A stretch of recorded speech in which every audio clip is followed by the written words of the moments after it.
heartbeat sound, a flicker of archival black, and white footage, soldiers marching, zeppelins over London skies, and the crumbling ruins of World War I battlefields, in the midst of a world on fire. When empires were collapsing and monarchies across Europe were falling like dominoes, one royal couple stood against the tide of history, their names, King George V and Queen Mary. Together they forged a dynasty that would survive wars, revolutions, and scandals. A dynasty we know today as the House of Windsor, the coronation crown, newspapers with headlines "Monarchy in Peril," portraits of George and Mary staring sternly. But what if I told you? The very survival of the British monarchy, the crown itself, might never have endured without the choices, the sacrifices, and the vision of these two rulers. This is the untold story of the founders of the House of Windsor. Faded photographs of a young Prince George, stern military attire, contrasted with Mary of Teck. Poised, elegant, yet distant. George was never meant to be king. Overshadowed by his elder brother, he lived in his shadow.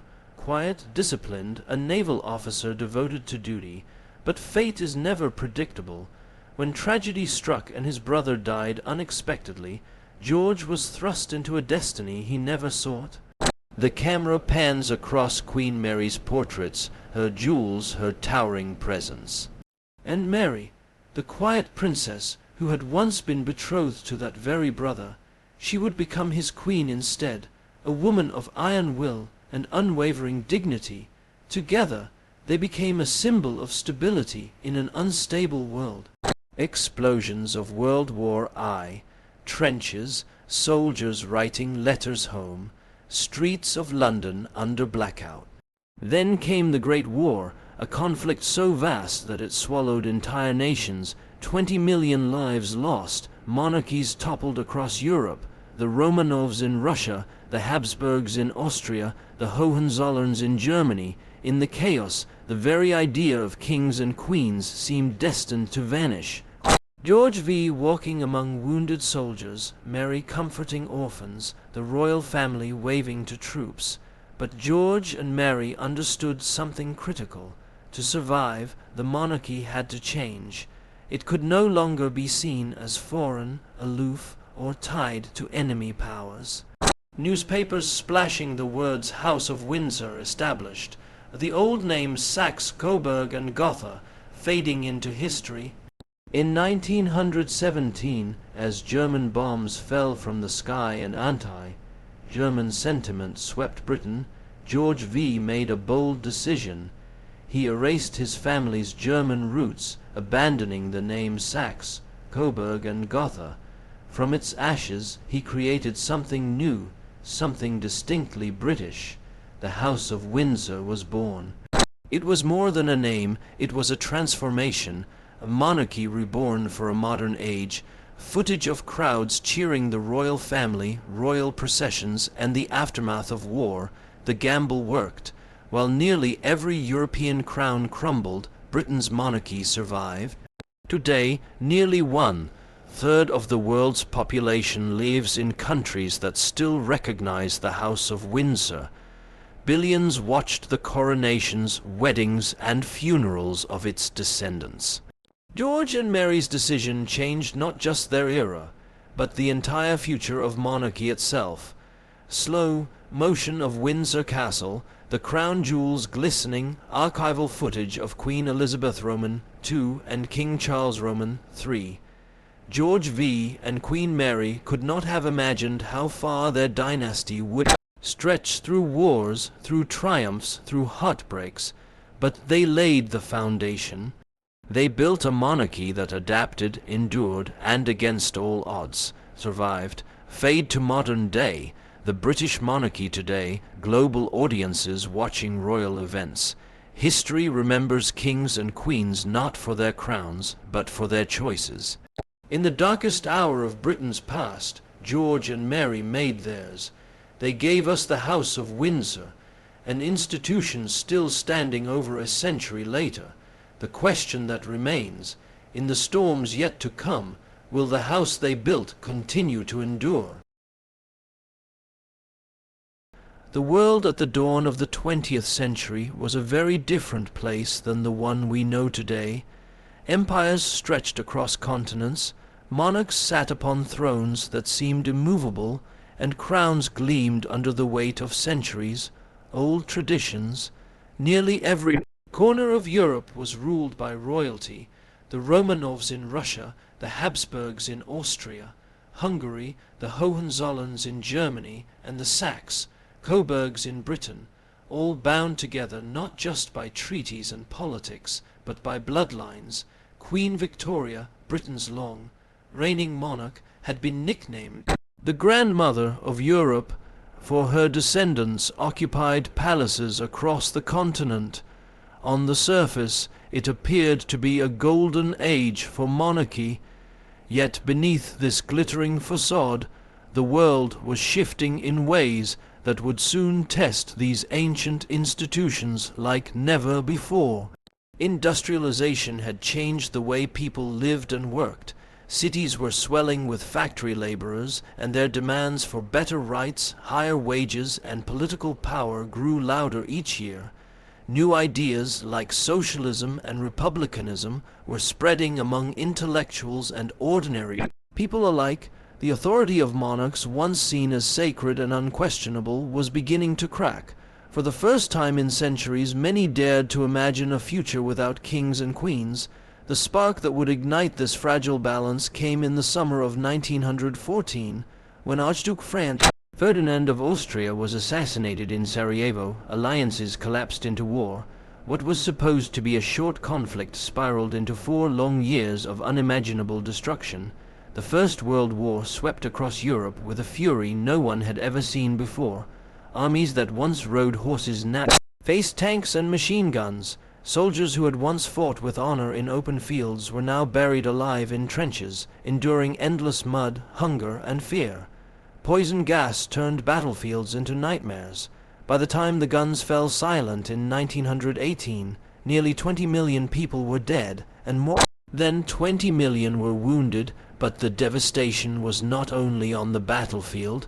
Monarchies themselves were collapsing under the weight of war. The Russian Empire, once one of the largest and most powerful in the world, fell into revolution. Tsar Nicholas Roman II, cousin to Britain's King George V, was forced to abdicate. Just a year later, he and his entire family were executed in a basement, their dynasty wiped out after more than 3 centuries of rule. In Germany, Kaiser Wilhelm Roman II, another cousin of George, was driven into exile.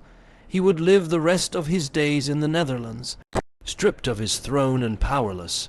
The mighty Austro-Hungarian Empire crumbled into smaller republics, ending centuries of Habsburg dominance.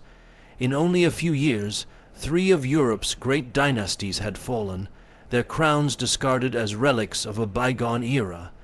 This raised a haunting question. Would Britain be next? The British monarchy had long been seen as one of the most stable in the world. Its history stretched back 1,000 years, its crown symbolizing not only tradition but also the vast British Empire. By the early 20th century, the empire covered a quarter of the globe, ruling over millions of people in Asia, Africa, and beyond. It was said that the sun never set on the British Empire, yet even such immense power could not protect the monarchy from the rising tide of change. During the war, ordinary people in Britain endured unimaginable suffering. Families received telegrams announcing the deaths of sons, fathers, and brothers almost daily. German bombs fell on London, food shortages grew severe, and as the war dragged on, the public's anger turned against those who ruled them. After all, if monarchs in Russia, Germany, and Austria could be swept aside, why should Britain's royal family be safe? Here lay the monarchy's greatest danger. Though George V had been born in England, his family's heritage was deeply German. The royal house was known as Saxe, Coburg, and Gotha, a German name that became increasingly difficult to defend while Britain was at war With Germany, newspapers mocked the family's foreign-sounding title. Angry crowds viewed the royals with suspicion, seeing them as symbols of the enemy. In some towns, riots broke out against German-known businesses, and many citizens with German names felt forced to change them. The hostility was growing, and at the very heart of it stood the crown itself. It was a moment of reckoning. If Britain's monarchy failed to adapt, it could collapse just as swiftly as the others. Centuries of tradition would vanish, and palaces would be reduced to museums of a lost era. The war was not only a test of armies and empires, it was a test of survival for monarchy itself. For King George V and Queen Mary, the challenge was unlike anything their predecessors had faced. They could not rely solely on history, wealth, or empire to protect them. They had to make bold choices, choices that would reshape the crown's identity and ensure its survival. The world they inherited was no longer the world of their ancestors. It was harsher, louder, and filled with voices demanding change. And so, in this storm of war, unrest, and collapsing dynasties, Britain's monarchy stood at the edge of uncertainty. Would it endure, or would it fall like so many others? The answer would depend not on tradition alone, but on how one king and one queen chose to face the future. Their decisions would not only save the crown, but would give birth to a new identity, the House of Windsor. Mary of Teck's story begins quietly, far from the dazzling spotlight that would later define her life. Born in 1867 into the small and relatively modest Teck branch of the German royal family, Mary was not considered destined for greatness. Her father, the Duke of Teck, carried noble blood but very little wealth, while her mother, Princess Mary Adelaide, was beloved for her kindness, yet often mocked for her extravagant spending. The family lived under financial strain, relying on the goodwill of richer relatives, and frequently moved from one residence to another to save money. Unlike other princesses raised in palaces overflowing with luxuries, Mary's upbringing was defined by discipline, frugality, and a sense of responsibility. But what she lacked in riches, she more than made up for in education and character. From a young age, Mary developed a sharp mind and an unwavering sense of duty. She widely studied languages and paid close attention to history. Her early years taught her the value of resilience, composure, and self-restraint, qualities that would later become her trademarks as queen.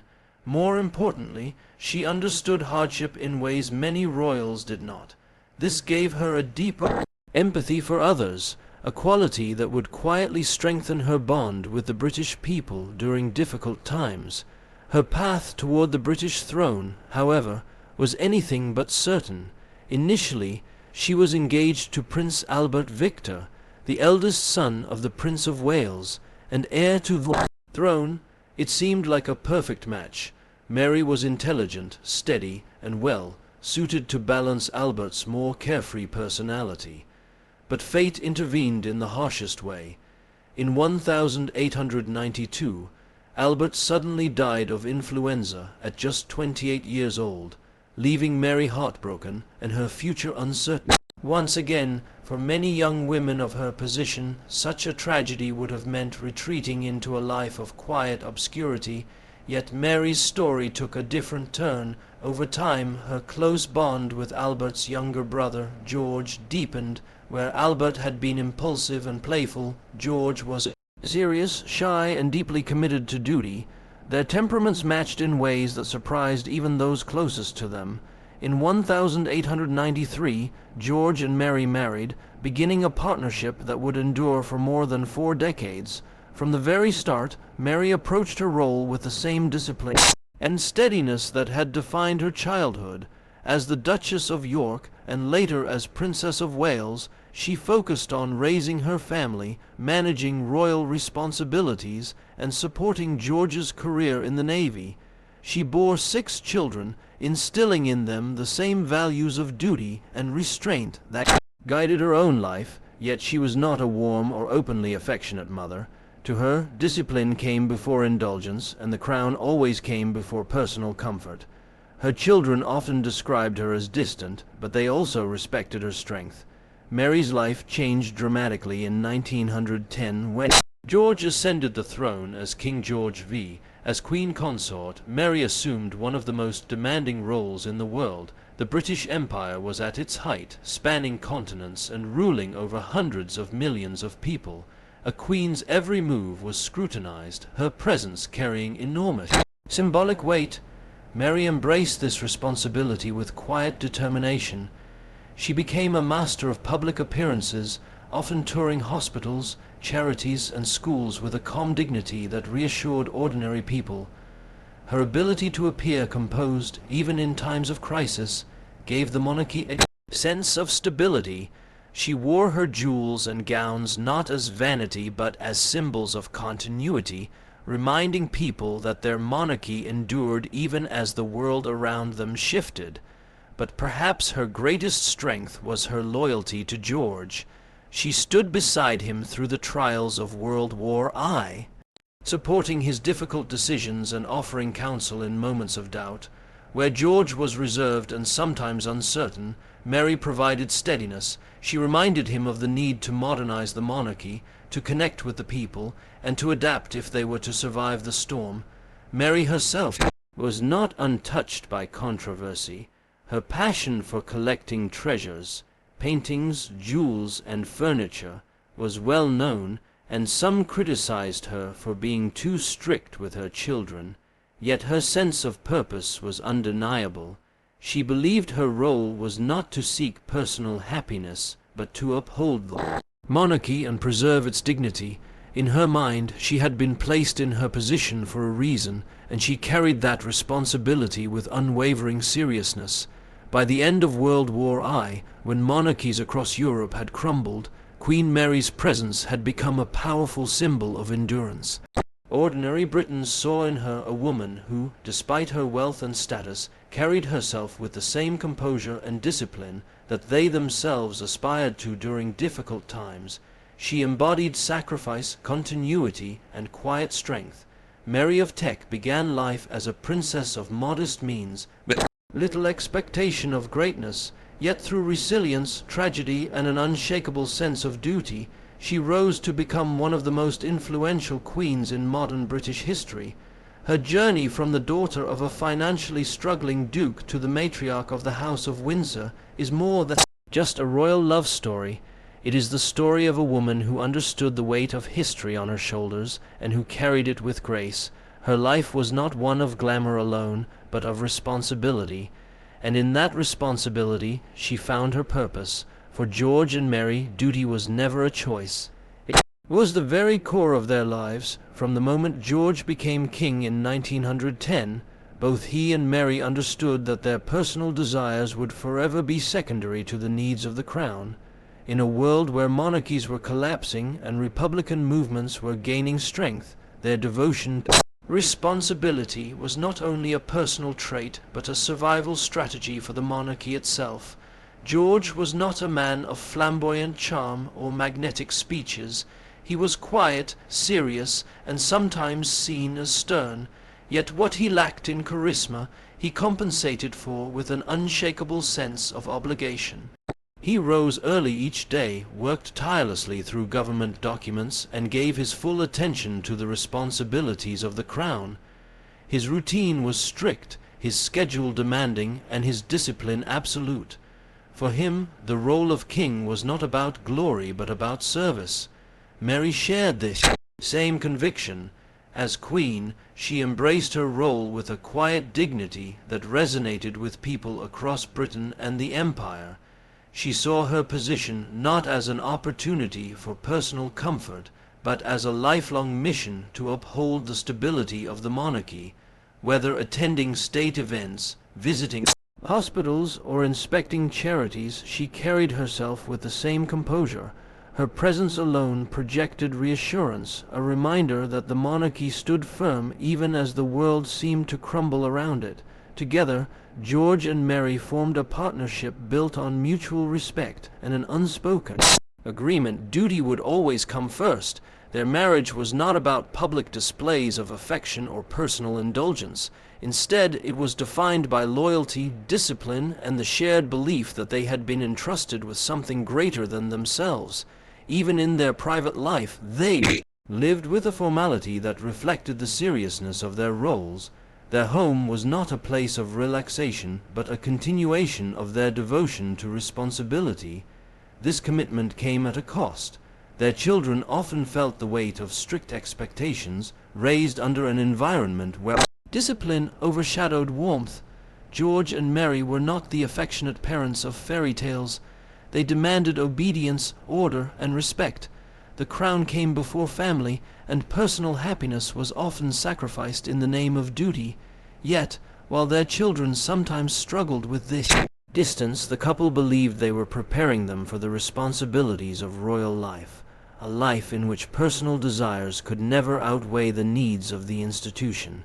Their sense of duty extended beyond family and into the public eye, especially during times of crisis.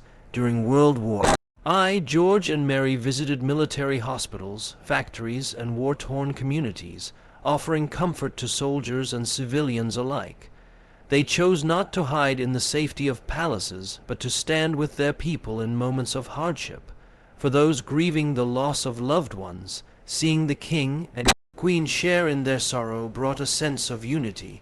The monarchy was no longer a distant institution. It was present, visible, and human. The couple also sacrificed their personal ties for the sake of the crown. When revolution engulfed Russia and their cousin Tsar Nicholas Roman, too, begged for asylum, George faced an agonizing decision. He wanted to help his cousin, but granting refuge to the Romanovs could have endangered his own throne. In the end, he prioritized the stability of the British monarchy over family loyalty. The Romanovs were left to their tragic fate in Russia. It was a harsh decision, one that haunted him, but it revealed how far George was willing to go to protect his duty as king. Even in small matters, their sense of responsibility was absolute.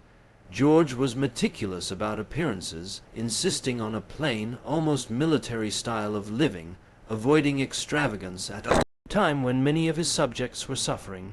Mary, though fond of collecting treasures, used her love of history to preserve royal artifacts as part of the monarchy's legacy rather than personal indulgence.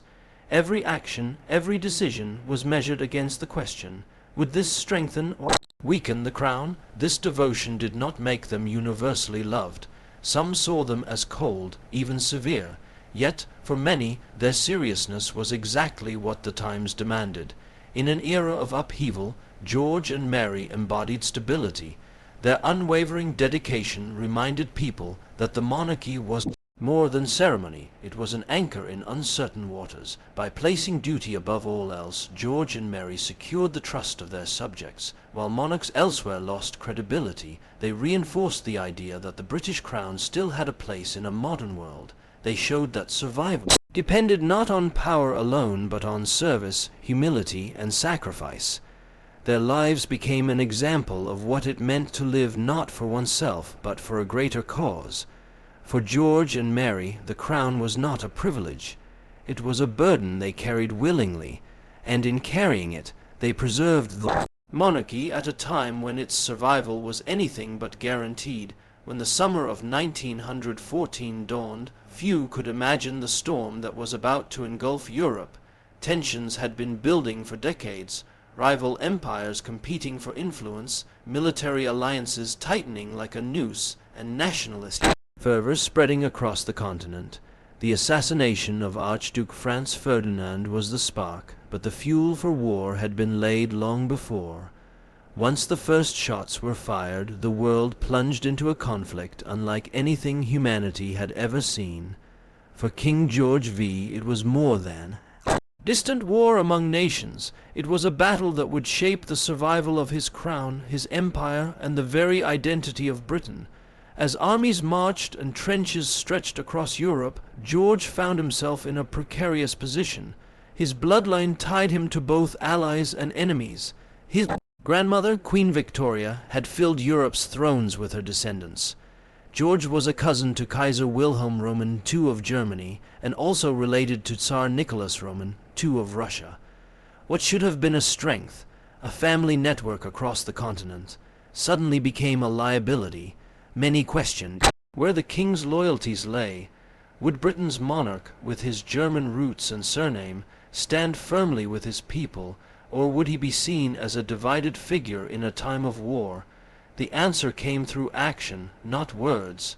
George and Queen Mary threw themselves into wartime duties with relentless energy. They toured military hospitals, visited munitions factories, and walked through neighborhoods devastated by German bombing raids. Photographs of the king bending down to speak with wounded soldiers or the queen comforting the families of those lost became powerful symbols. They were not distant rulers hidden behind palace walls. They were present, visible, and committed. For ordinary citizens enduring rationing, uncertainty, and grief, that presence mattered more than any speech. Still, George knew appearances were not enough. The monarchy had to sever its visible ties to Germany if it were to survive in a climate of suspicion and anger. In 1917, he made a bold decision. The royal family would abandon its German surname, Saxe, Coburg, and Gotha, and adopt a new name that sounded resolutely British, Windsor. It was a masterstroke of symbolism. The very word Windsor, linked to the historic castle, evoked strength, endurance, and deep roots in English soil. Overnight, the monarchy transformed itself, shedding the burden of foreign associations and presenting itself as unmistakably British. This act went beyond a name change. It reassured the public that their king stood firmly with them, not with Germany. It also revealed George's ability to adapt, a vital skill for a monarchy trying to remain relevant in a modern world. By aligning the crown with national identity, he secured loyalty at a moment when trust could easily have fractured. The war tested not only the monarchy, but also George personally. Letters and diaries reveal the heavy toll it took on him. He grieved for the countless lives lost and felt the weight of decisions made in his name. The hardest blow came when his cousin, Tsar Nicholas Roman II, pleaded for asylum as revolution swept through Russia. George wanted to help, but his advisers warned that granting refuge could ignite unrest in Britain, where anti-monarchy sentiments were simmering. Against his personal feelings, George denied the request. The Romanov family was left behind, ultimately meeting a brutal end. For the rest of his life, George carried the guilt of that decision. Meanwhile, the monarchy itself was constantly under scrutiny. Radical voices argued that kings and queens had no place in a democratic age. The Russian Revolution and the collapse of other European monarchies showed just how fragile thrones could be. Yet George and Mary's unwavering visibility, their tireless public service, and their careful management of symbolism allowed the British monarchy to endure when others fell. By the time the war ended in 1918, Britain had suffered unimaginable losses, millions dead or wounded, cities scarred, families shattered. The empire had been shaken, and society forever changed. Yet, amid the wreckage, the monarchy remained intact, even strengthened in the eyes of many. George V had proven that a king could be more than a figurehead. He could be a rallying point, a steady hand in a world spiraling into chaos. The Great War was not only a test of armies and nations, it was a test of the very survival of the British monarchy. George V and Queen Mary faced that test with duty, resilience, and sacrifice. They reshaped the crown to meet the demands of a new century, ensuring its survival when odds seemed stacked against it, and in doing so, they left behind a legacy that even in the darkest of times, leadership grounded in service and adaptation could guide a nation through. By the middle of the First World War, the British monarchy faced a danger far greater than the battlefield. It was not the sound of enemy shells that threatened King George V, but the whispers and suspicions spreading among his own people. To many, the royal family seemed tied too closely to the enemy. After all, the king himself bore the unmistakably German surname Saxe-Coburg and Gotha. His relatives sat on thrones across Europe, some on the side of Britain's allies, but others leading Britain's enemies. As the war dragged on and the casualty lists grew longer, these German connections became harder to ignore.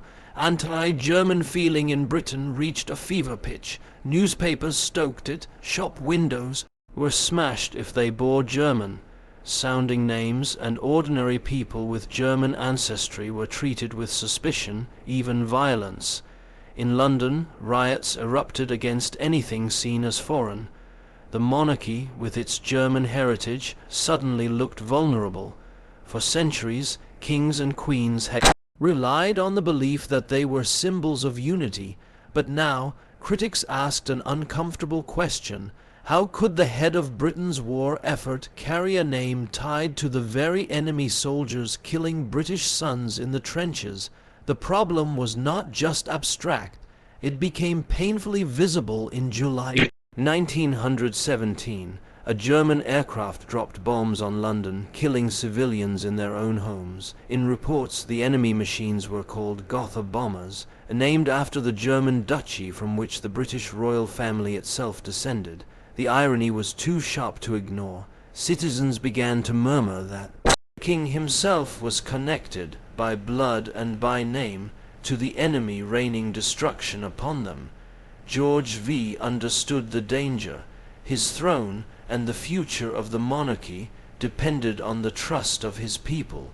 Without it, Britain might follow the path of Russia or Germany, where monarchies were collapsing under the pressure of war. At Buckingham Palace, discussions turned urgent.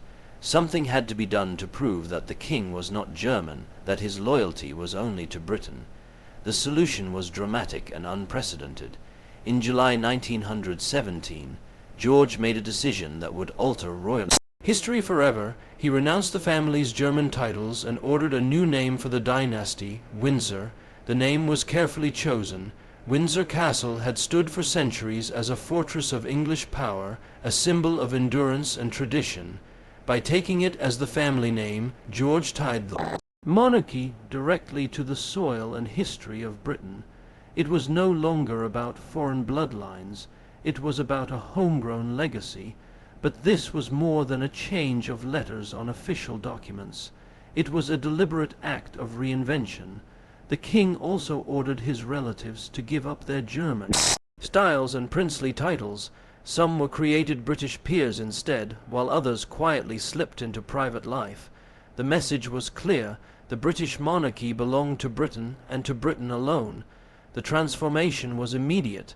Newspapers hailed the decision, praising George for cutting ties with Germany. The people responded with relief. The family that once seemed foreign now stood as a national institution reborn. Even the soldiers at the front noticed, with one writing that the king showed he was one of us by taking the name Windsor.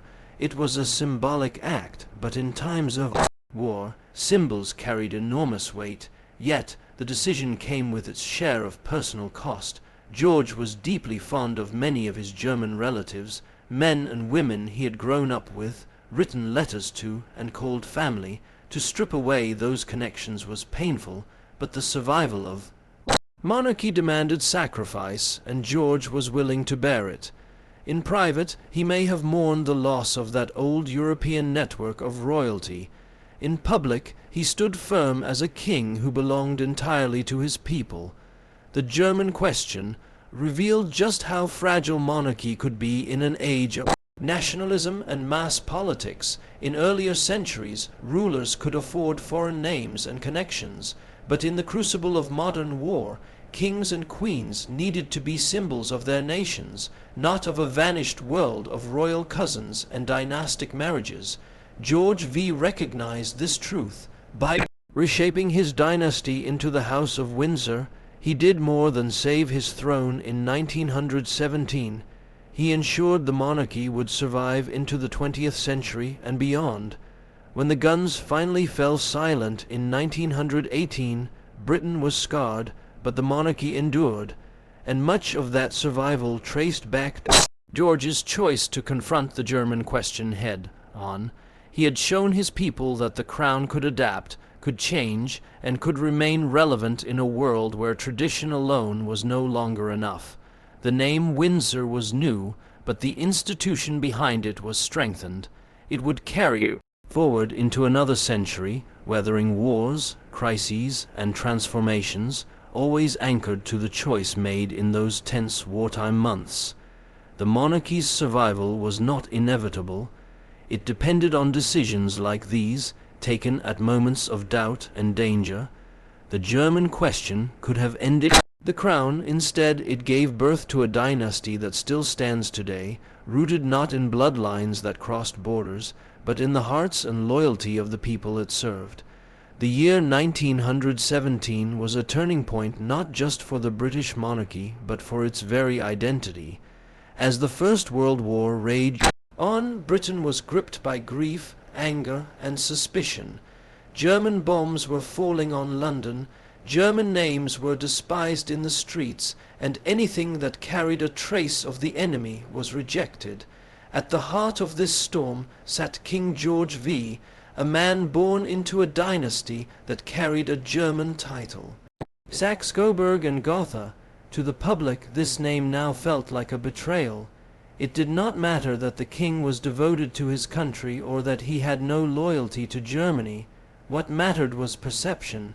A monarchy could not survive if it was seen as foreign, especially when British soldiers were dying daily in a war against German forces. George understood the weight of this moment. If he wanted to preserve the crown, he would have to make a bold, symbolic move, one that would cut away the past and anchor the monarchy firmly to Britain's soil. That move came in July 1917, when George announced that the royal family would renounce its German titles and adopt a new name. After careful thought, he chose Windsor. The choice was not random. Windsor Castle, one of the most enduring symbols of English history, had stood for centuries as a fortress, a royal home, and a national landmark. To name the dynasty after it was to root the monarchy in the heart of Britain, to say, "This is where we belong, this is who we are." The announcement was made with great formality, but its impact was emotional and immediate. For the first time, the British monarchy carried a name that resonated with its people, free from foreign ties. It was simple, powerful, and distinctly British. Overnight, George and his descendants became Windsors, a family reborn in the midst of war. The king did not stop with a name change. He also insisted that his relatives give up their German titles. Princes who had once been known as of Teck or of Battenberg were given new anglicized titles. Some became marquesses or earls in the peerage of Britain, while others took on entirely new surnames. It was a sweeping reinvention of the royal household, carried out not just to reassure the public, but to redefine the monarchy's place in a modern world where bloodlines no longer held the same power they once did. The effect was dramatic. Newspapers praised the king's decision, calling it wise and patriotic. Ordinary citizens felt a sense of pride. The monarchy, which had seemed vulnerable to criticism, suddenly appeared renewed. By aligning itself with Windsor, the family had stepped into a narrative of resilience and strength that resonated across the country. Soldiers at the front, writing in their diaries, commented that the change made their king one of us. Symbolism worked because it came at a moment when symbols meant survival. But beyond the practical politics of war, the creation of the House of Windsor marked a deeper shift in monarchy itself. For centuries, European royalty had been connected by marriages across borders, creating a web of dynasties that linked courts from London to Berlin, from St. Petersburg to Vienna. That world collapsed in the First World War. Thrones toppled, empires shattered, and the old network of royal cousins could no longer guarantee stability. By founding the House of Windsor, George V accepted this new reality. The crown could no longer depend on dynastic ties. It had to depend on national loyalty. This shift would shape everything that came after. the monarchy became less about ruling as part of a European family and more about representing Britain alone. It was a profound transformation, one that allowed the crown to survive while so many others fell. In Germany, the Kaiser abdicated. In Russia, the Tsar and his family were executed. In Austria, Hungary, the Habsburg Empire dissolved. Yet in Britain, the monarchy not only survived, it emerged stronger because it adapted at the crucial moment. The creation of the House of Windsor also set the stage for the future. Every monarch since George V has carried the Windsor name. During World War II, when bombs once again rained down on London, the name symbolized endurance. During the reign of Queen Elizabeth II, it became associated with stability through decades of change. Even today, when questions are raised about the role of monarchy in modern society, the Windsor legacy continues to remind people of its deep connection to Britain's history. For George V, the choice in 1917 was not an easy one. It meant cutting ties with his own heritage, letting go of traditions that had been part of his family for generations, but it also revealed his understanding of leadership. A monarch could not cling to the past if the past threatened the future. The House of Windsor was his answer, a dynasty reborn not out of luxury or pride, but out of necessity, forged in the fire of war. And so, in the darkest years of the Great War, a new chapter began. The House of Windsor emerged, not just as a family name, but as a symbol of survival. It was a reminder that monarchy, if it wished to endure, must always find ways to reflect the identity and spirit of the people it serves. George V knew that names carry power. In choosing Windsor, he gave his dynasty a name that would last beyond war, beyond crisis, and beyond his own lifetime. When war pressed heavily on the nation, it was not only soldiers in the trenches who carried the burden. Families across Britain faced shortages, grief, and fear that their loved ones might never return. In these years of uncertainty, the monarchy's survival depended on more than decisions taken in palaces. It depended on the bond between crown and people. King George V and Queen Mary understood this truth, perhaps better than any monarchs before them. They knew that in an age of mass newspapers, public opinion, and growing democratic voices, the throne could no longer rest on tradition alone. It needed visibility, it needed service, it needed presence. From the earliest days of the war, George and Mary set a tone that would define their reign. Instead of remaining hidden in royal seclusion, they went out into the streets, hospitals, and military camps. Photographs captured them standing among rows of wounded soldiers, shaking hands with men whose bodies bore the scars of battle. These were not staged gestures but deliberate acts of solidarity. In visiting hospitals, the king and queen turned the monarchy into a symbol of national compassion. Families who opened newspapers and saw the monarch bending over the bed of a wounded private could believe that their sacrifice was seen, that it mattered. George also made a conscious choice to share in the hardships of his people. At Buckingham Palace, luxury was curtailed. The kitchens cut back on meat and sugar, rationing supplies as the rest of the country did. Even the palace's heating was reduced. These may have been small measures, but symbolically they mattered. They told the people that their king was not above their struggle, that he too accepted the burdens of war. In a society where bitterness against the wealthy could easily have turned against the throne, such gestures carried powerful meaning. Queen Mary was equally relentless in her work. She organized drives for clothing, bandages, and supplies for soldiers overseas. She visited factories where women labored long hours producing munitions and supplies, praising their efforts as part of the national fight. She encouraged families to contribute to relief efforts, leading by example in giving her own possessions for wartime causes. Her presence reassured the public that the Queen was not distant or ornamental, but deeply invested in the nation's survival. Yet, their connection with the people was not limited to wartime. Even after the armistice, George and Mary recognized that monarchy in the 20th century required constant visibility. They pioneered the modern royal tour, traveling across Britain to meet miners, farmers, factory workers, and schoolchildren. Each appearance reinforced the image of monarchy not as an isolated institution, but as part of the national fabric. George's deliberate simplicity, his plain suits, his straightforward speeches, gave him an air of approachability. He was not flamboyant or theatrical. He projected steadiness, a quality the public craved after years of upheaval. This transformation marked a turning point in how monarchy functioned. In earlier centuries, kings and queens commanded loyalty through grandeur and ceremony, towering above their subjects. George and Mary realized that in the 20th century, authority had to be paired with relatability. Their strategy was subtle but effective. By being seen, by showing care, and by living modestly in difficult times, they ensured the monarchy retained not just respect, but affection. It is worth noting that not all monarchies adapted in this way. Across Europe, crowns fell as revolutions swept through nations battered by war. In Russia, the Tsar's aloofness from the struggles of his people contributed to the Romanovs' downfall. In Germany and Austria, emperors who failed to connect with ordinary citizens were swept aside with the old order. Britain's monarchy endured because George and Mary chose a different path. They understood that survival lay not in clinging to privilege, but in showing service. This bond with the people also reshaped the monarchy's role in peacetime.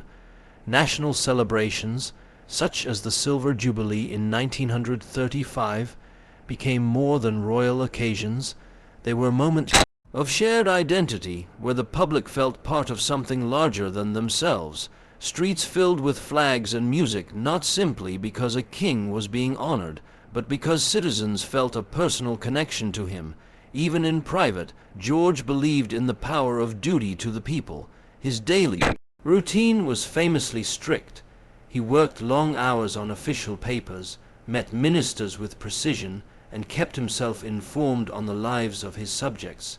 He once remarked that the monarchy was not about personal glory, but about service, a principle that would echo through his descendants. The image of monarchy as a partnership with the people was one of George and Mary's greatest legacies. It was not built overnight, nor was it the result of a single decision. It was a steady accumulation of gestures, appearances, and sacrifices that together created trust. By the end of George's reign, the monarchy was not just intact. It was more deeply rooted in the hearts of the people than it had been in generations. The crown had survived the Great War, political unrest, and economic hardship not because it clung to distance, but because it embraced closeness. George V and Queen Mary showed that monarchy could evolve, that it could be both ancient and modern at once. They created a model of visibility and service that future generations of royals would follow, from Elizabeth Roman to tireless tours to the engagements of today's Windsors. In the end, their reign taught a simple but profound lesson. The strength of monarchy lies not only in tradition, but in its relationship with the people, and that bond, carefully nurtured during the darkest years of war, became the foundation on which the House of Windsor still stands today. In 1932, King George V made history in a way few monarchs could have imagined. For centuries, kings and queens were seen as distant figures, unreachable and almost mythical. But George V, a man who had lived through revolutions and world wars, understood that the modern age demanded something different. On Christmas Day that year, through the crackling airwaves of the BBC, he delivered the very first royal Christmas broadcast. His voice, steady and warm, travelled across the world, reaching millions of people in Britain, Canada, India, Australia, and beyond. For the first time, the subjects of the empire could hear their king directly in their homes. In that moment, the monarchy stepped into the modern world, bridging a gap that had once seemed unbridgeable. It wasn't just about a speech, it was about presence. His words were simple, chosen with care, meant to comfort a world still carrying the scars of war and struggling with economic depression. People gathered around radios, many with tears in their eyes, because they felt the king was speaking not just to the nation but to them personally. It was a turning point, proof that monarchy could adapt to the demands of a new century without losing its sense of tradition and dignity. That decision to embrace broadcasting was a deliberate strategy, one encouraged by Queen Mary, who understood how important it was to show the monarchy as relevant and connected. Behind the scenes, George V had been hesitant. He was not a natural public speaker, and the thought of his voice being heard across the globe unsettled him. Yet he agreed because he believed the monarchy had to be more than a symbol of the past. It had to serve as a steady presence in uncertain times. The impact was immediate. Newspapers around the world praised the initiative. Letters poured in from ordinary citizens who thanked him for making them feel seen and heard. For many, it was the first time they felt a true closeness to their monarch. This was not the only innovation of his reign. George V also allowed cameras into the private world of the royal family, carefully staged but effective in showing them as a family, not just rulers. Official photographs of him with Queen Mary and their children were distributed widely, reinforcing the idea that the monarchy was both regal and relatable. They understood that in the age of mass communication, image mattered as much as action. Even more striking was the king's role in making Buckingham Palace a symbol of national resilience during World War I. The palace grounds were opened for hospital use, and George and Mary visited the wounded soldiers. These images were captured by photographers and shared in newspapers, creating a sense of solidarity between the throne and the trenches. By appearing alongside ordinary men who had fought for the empire, the king and queen were building a bond that could not be shaken easily. Yet George V was not blind to criticism.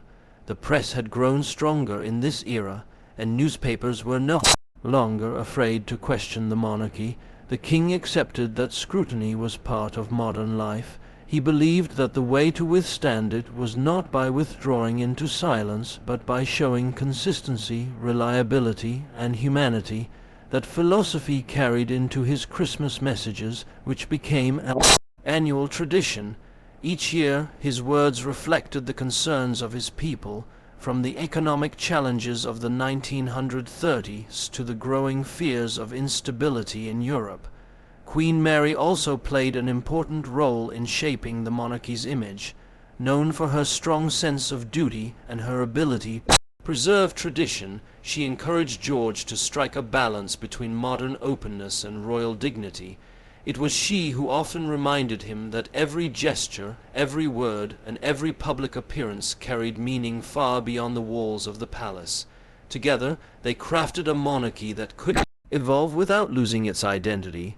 What made this evolution so remarkable was how seamless it felt. The world was changing fast, technology was shrinking distances, and political upheavals were shaking empires.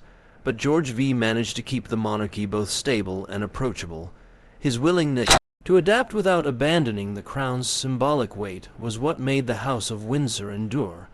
Many historians argue that if he had not embraced radio, photographs, and public engagement, the monarchy might not have survived the 20th century intact. By the time of his death in 1936, Christmas broadcast had become a cherished tradition, one that his son Edward Roman VIII and later George VI continued. Today, it remains a cornerstone of royal communication, watched and listened to by millions around the world each year. The simple idea that began with George V's hesitant words in 1930 has grown into one of the most enduring symbols of the monarchy's connection with its people. When we look back at that moment, we see more than a king speaking into a microphone. We see a monarchy stepping forward into a new age, embracing the power of technology not for personal glory, but for the sake of unity. George V proved that tradition and modernity could walk hand in hand. That choice, simple yet groundbreaking, is one of the reasons why the House of Windsor still commands attention and respect today. In the quiet of January 1936, the reign of King George V came to an end.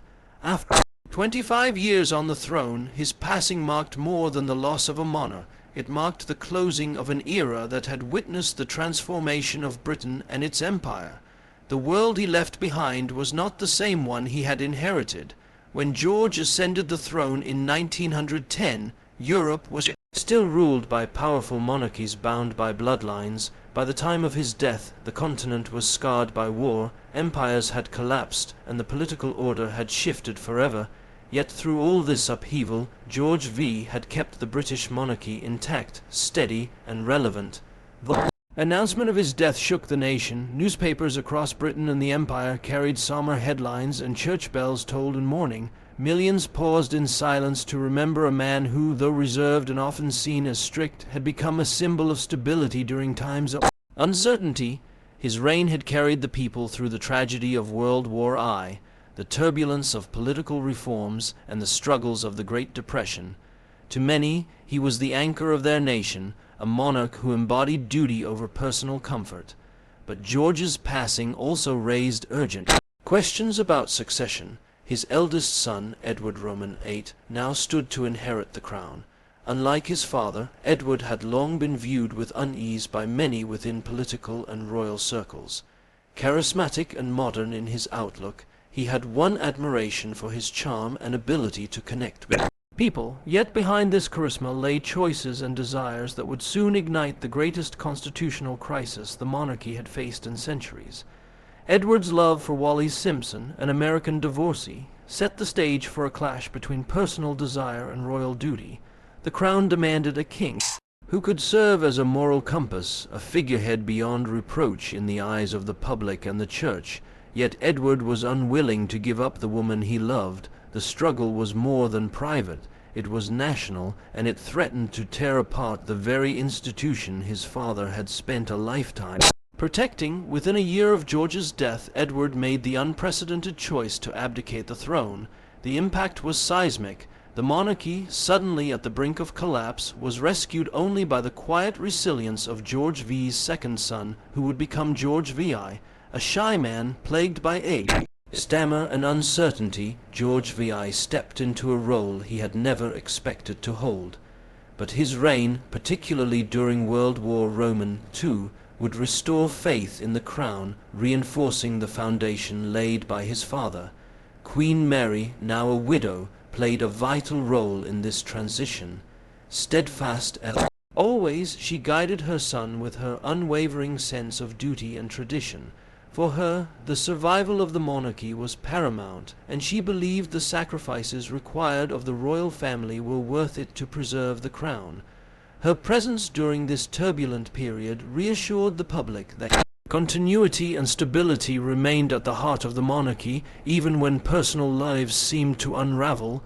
Looking back, George V's legacy becomes clear.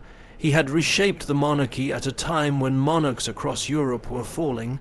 The Russian Tsar, once his cousin, was executed alongside his family.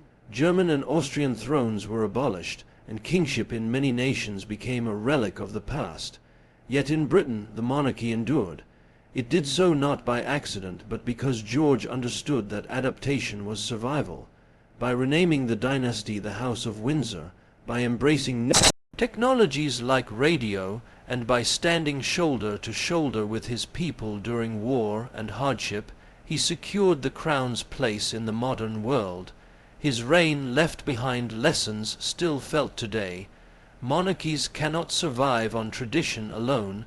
They must evolve to reflect the times while maintaining their symbolic strength. George V achieved this delicate balance. He was not a revolutionary figure in appearance or demeanor, but his quiet decisions carried revolutionary consequences. His careful guidance allowed the monarchy to withstand pressures that destroyed others. As we reflect on his life and his passing, we see the true measure of his reign.